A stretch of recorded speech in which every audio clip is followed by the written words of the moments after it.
Tonight at 6, a shot in the dark. This vaccine is a ticket out of this mess that we're currently in. A vaccine is on the way. Doctors say it's highly effective.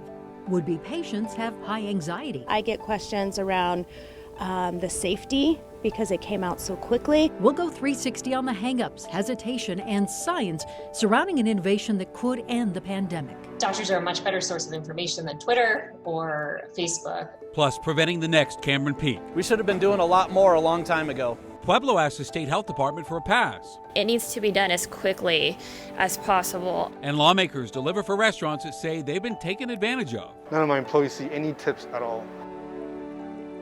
For the first time in a long time, hope is in sight. The first of many shipments of COVID-19 vaccines are just days away from arriving here in Colorado. So now we just have to convince people to take them.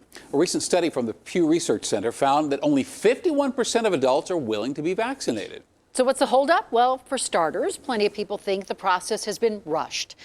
And they are correct, although there are plenty of people invested in ensuring quality was not sacrificed for speed. Now, others are waiting for the next guy to get it first. Now, that only works, though, if the next guy isn't thinking the same thing. And some simply don't have faith in science or in institutions, and they will prove to be the greatest challenge. After all, if they won't put on a mask, what's going to convince them to roll up their sleeve and get a shot? Well, we don't have the answers, but with more than 2,000 Americans dying every day and an economy this feeble, we need to find them soon. Denver7's Liz Gilardi begins tonight's 360 coverage.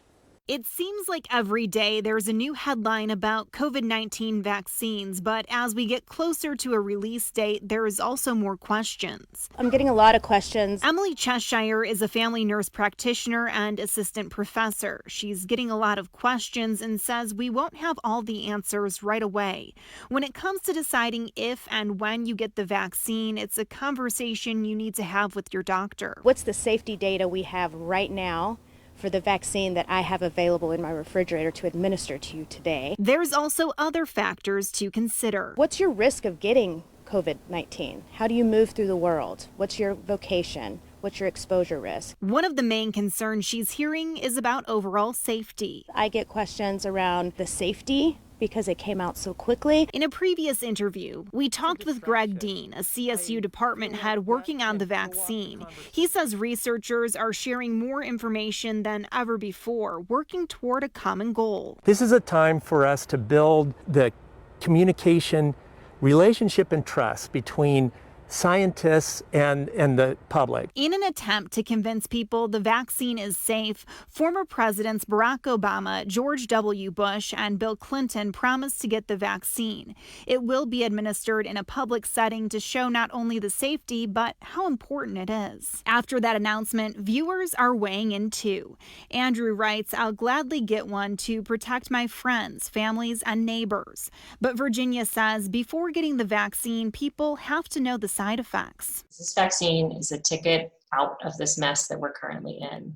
So sign me up. Elizabeth Carlton is an associate professor at the Colorado School of Public Health. She says the vaccine is a path forward. Quite frankly, I would rather have a vaccine and have, a brief, uncomfortable stab in my arm than to end up in the hospital with COVID. And when the vaccine becomes available, you'll ultimately be the one making the decision. I trust the science. I have had to think through that myself, right? Much like as a patient. Liz Gilardi, Denver7. And if you are taking a wait-and-see approach to the vaccine, you may be in luck that a lot of us are going to be waiting. Tri-County Health tells Denver7 that Colorado is in line to receive an initial batch of 46,000 vaccines. It could arrive as early as the 11th. Of course, everything is contingent upon the FDA signing off. Right now, they plan on meeting on the 10th and discussing the vaccine made by Pfizer. Based on CDC guidelines, healthcare workers, nursing home staff, and residents will receive their shots first. And much has been made of Presidents George W. Bush and Barack Obama's dedication toward pandemic prevention. But with the advent of the vaccine, attention has drifted to a far less successful endeavor by one of their predecessors. Gerald Ford was fighting for his political life when swine flu swept through New Jersey's Fort Dix in 1976. The World Health Organization advised a cautious approach, but whether it was in the hopes of securing another term in office, saving lives, or both, Ford rushed the process of manufacturing a vaccine, and it did not go well. Hundreds of people developed complications from the vaccine and more than 30 died. Now, the threat of the flu turned out to be overblown as well. In fact, just one soldier at Fort Dix died from it. The studies show it was much less contagious than previously thought. Now, Ford was criticized for inciting panic. In fact, this skit here on SNL, Chevy Chase portrayed him with a syringe sticking out of his arm. Of course, there are several key differences between our current situation and Ford's. And for one thing, the current process is much more scientifically sound. For another, medicine has come a long way over the last 44 years. And then there's the obvious. Ford was preparing for a threat that never materialized. And of course, we've been living with ours for months now. And it's already claimed more than 274,000 U.S. lives. All right, so now we put the question to you. Are you ready to get a vaccine on day one, or do you intend to hold out? Let us know with an email to 360@thedenverchannel.com. Facebook and Twitter, they work too. I tell you what, COVID does not care that vaccine is in sight right now. More than 6,000 cases confirmed in Colorado today. More than 1,900 hospital beds occupied by patients suspected or confirmed to have it here. And 83% of our ICU beds are in use tonight. The health department attributed another 8 deaths to the virus today, so that is 2,716 since March. More than 17,000 Coloradans signed up for unemployment benefits last week. They're among 208,000 in our state relying on a check from the Labor Department to get by. Well, Pueblo County is moving forward with a plan that could reduce restrictions on businesses. Commissioners there are asking the state health department for permission to open certain restaurants at 50% capacity. Standards would be strict, and in some restaurants, tables would have to be as much as 10 feet apart. Some of these restaurants in Pueblo are very small, and a table 10 feet apart from another table, you might be lucky to have 2 tables in the restaurant. Mesa County out on the West Slope was the first to apply for a partial reprieve from level red status. It was approved. Now, many restaurants wouldn't be able to survive without DoorDash. But until something changes, they can't survive with them either. Denver 7's Megan Lopez with that tonight. At 3 Margaritas in Westminster, people come for the specialty cocktails and stay for the food. All of our margaritas now are made with fresh lime juice. But when indoor dining recently closed, delivery became an important revenue stream. Only for a restaurant that doesn't normally deliver, it's complicated. Who's going to drive, to what car, to the gas money, to if there's liability. So they started relying on delivery groups like DoorDash, but the service comes at a cost. They charge way too high of commission fees. So they charge from 20, 25, sometimes 30%. And in a time when restaurants are struggling to stay open, 30% can be a lot. One of their only meaningful ways to access the public and sell their food was to use delivery companies. Some cities have begun passing ordinances to cap delivery fees.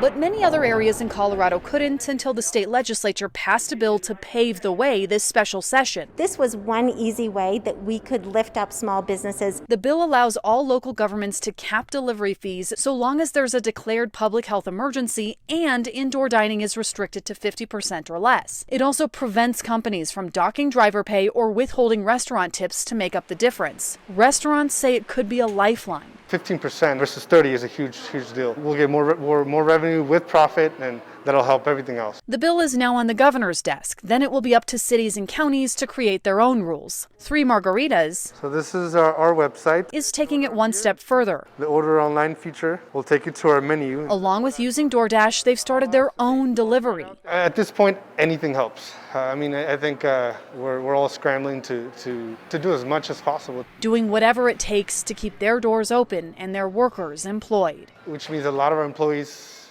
are family and some feel like family. Megan Lopez, Denver 7. The private security firm that employed Matthew Dolliff will surrender its operating license in Denver. Isborn Security's agreement with the city lasts 5 years. Dolliff shot and killed Lee Keltner during a rally in downtown Denver. His attorneys argue he was acting in self-defense. Prosecutors have charged him, though, with second-degree murder. Denver DA Beth McCann has joined prosecutors from across the country in calling for an end to the federal death penalty. Specifically, McCann is calling for a moratorium on 5 executions scheduled to be carried out in the final days of the Trump administration. Both the president and Attorney General William Barr are strong supporters of the death penalty. Coming up, firefighters tour today's ruins in the hopes of preventing tomorrow's disasters. If we do nothing, we're going to end up with more fires like Cameron Peak and East Troublesome. Plus, zoo employees await their audience with Mike Nelson. It's something we really look forward to every year. And the hapless Broncos prepare for the best team in football. Hey, at least they'll have a quarterback this time, right?